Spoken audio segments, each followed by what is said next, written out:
Hello everyone. So in this video we're going to be talking about intermolecular forces and specifically what the effects are of weak or strong intermolecular forces. So our goal is to be able to use this information to compare the boiling and melting points of different molecules. So before we start, let's just review. We've got three types of intermolecular forces: London dispersion, dipole-dipole, and hydrogen bonding. London dispersion forces are weak and hydrogen bonding forces are strong. So if we have weaker forces in a molecule, like London dispersion forces, that molecule is going to have a low boiling point, a low melting point, a low surface tension,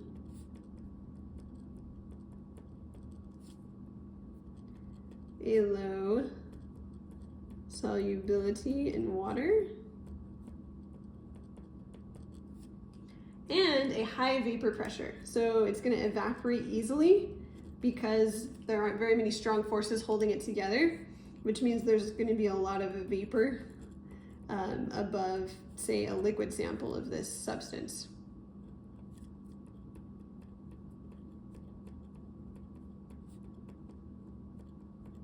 Something with stronger intermolecular forces, so something with hydrogen bonding, for example, would have a high boiling point, a high melting point,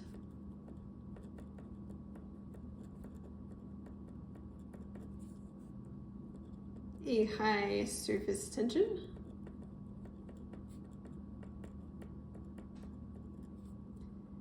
high solubility in water,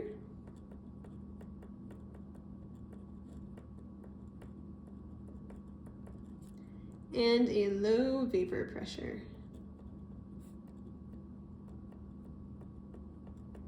So these are not going to evaporate easily.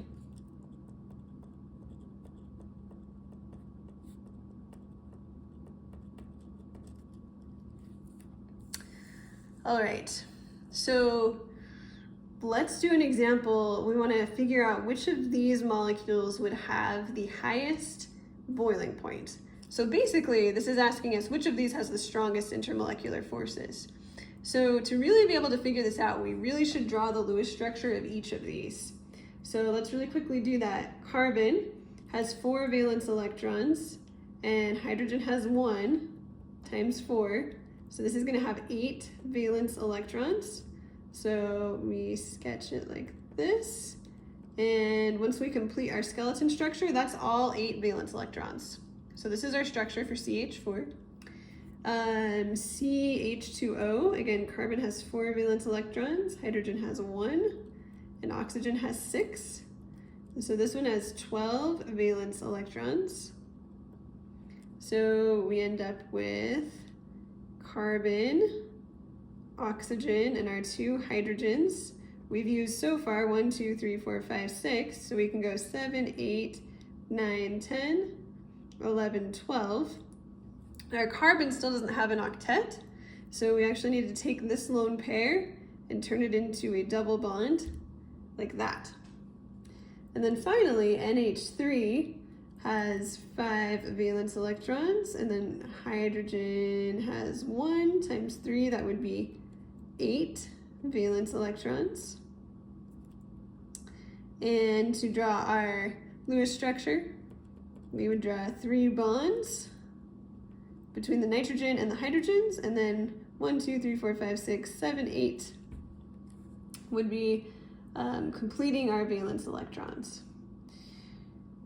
So now we need to go through and look at our structures and figure out, based on these structures, are these molecules polar or nonpolar? So this is a very symmetric structure. All of these hydrogen atoms, the dipoles would cancel each other out. Also, a bond between carbon and hydrogen is nonpolar. So for very many reasons, this is going to be a nonpolar molecule, which means it's just going to have London dispersion forces. This molecule The bond dipoles do not cancel each other out because we have oxygen here, but just hydrogens here. So this one could be polar. It does not have hydrogen bonded to F, O, or N. It has O and it has H, but they're not bonded to each other. So this one is just gonna have London dispersion and dipole-dipole forces, but no hydrogen bonding. This molecule is polar, it's not symmetric, and the bond dipoles are not gonna cancel each other out. Remember, this is a trigonal pyramidal molecule. So the N's gonna be at the top and the hydrogens are gonna be kind of below. The N will be negative and the hydrogens will be positive. So this molecule will have a negative and a positive side. So it's gonna be polar and it will have London dispersion, dipole-dipole, and hydrogen bonding, which means that C will have the highest boiling point because it has hydrogen bonding. So that may seem like a lot of work. We probably could have just looked at the formula and been able to see, oh, this one's gonna have hydrogen bonding. But it's always really a good idea to draw out the Lewis structure just to see for sure. Now, sometimes you're gonna have questions where it's going to ask you to compare molecules or atoms that only have London dispersion forces. So that makes it a little bit trickier because you can't just look for the molecule that has hydrogen bonding. So if your atoms or molecules only have London dispersion forces, the bigger atoms or molecules are going to have the stronger forces. And the reason for that is if you have bigger atoms or molecules, they're going to have more electrons, and those electrons are going to be more polarizable. Again, remember, polarizability is when the electrons can kind of be pushed to one side or the other of an atom or molecule. They can be distorted. So the bigger the atom, the more this can happen. So the more London dispersion forces you're going to have, the stronger that attraction is going to be. So that is true for individual atoms and also for molecules. The bigger a molecule is, the more electron clouds there are going to be that can be distorted, and then the more places there are going to be for those attractions to occur.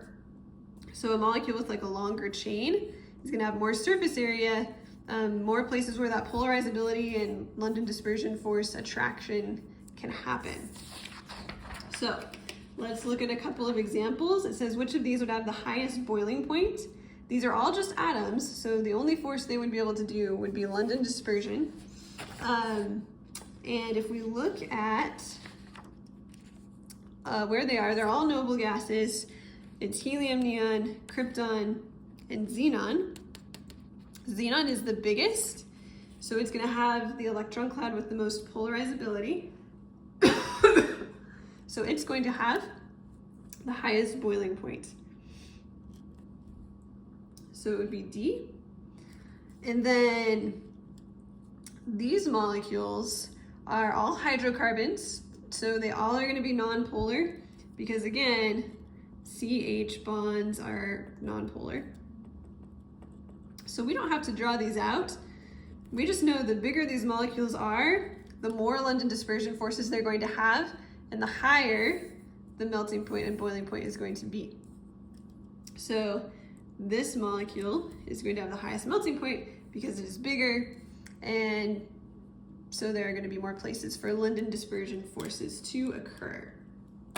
So hopefully now you feel confident that you can compare the melting points and boiling points of different molecules. Again, you just need to figure out if they have different IMFs, look for the one that has hydrogen bonding. If they just have London dispersion forces, look for the biggest one.